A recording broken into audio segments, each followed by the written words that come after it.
So what do we know about the UK's approach from here with Boris Johnson still in intensive care, particularly as we're in a third week of lockdown, which was initially supposed to be the last?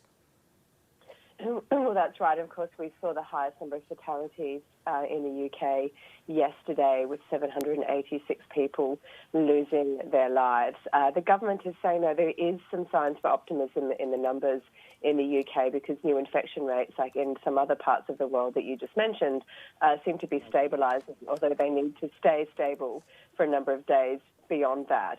That said, there are forecasts that the disease will still have a large fatality rate in the UK through the next week, including from the Imperial College of London, saying that France and the UK could be the hardest hit through the next week. And as that's happening, of course, we've got a government that is without its Prime Minister. Boris Johnson spent a second night in intensive care. He is still said to be stable on oxygen, but not requiring a ventilator. But the longer that he is in intensive care, or even in hospital, obviously recovering from what's been a very serious illness, the bigger the questions are for how the government makes decisions going forward.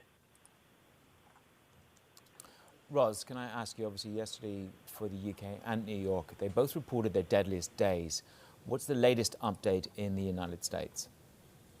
Well, that's right. In New York, of course, they also had, it's been the hardest hit state in the US from the coronavirus, although coronavirus infections tapered off for a third straight day, both there and in New Jersey, which is the second most hit. And the government there says that they are looking at the new hospitalisation rate and demand for intensive care beds as kind of the key parameters there.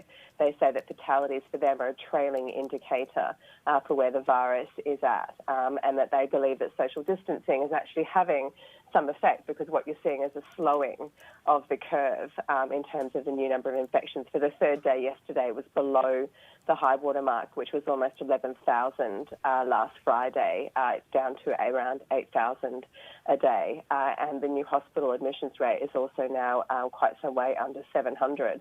So the pattern that they're saying is emerging both in New Jersey and in New York, which are the two hardest hit states so far in the US from coronavirus, is that fatalities are high, but the infection rate seems to be slowing. And so there's some small signs of optimism there.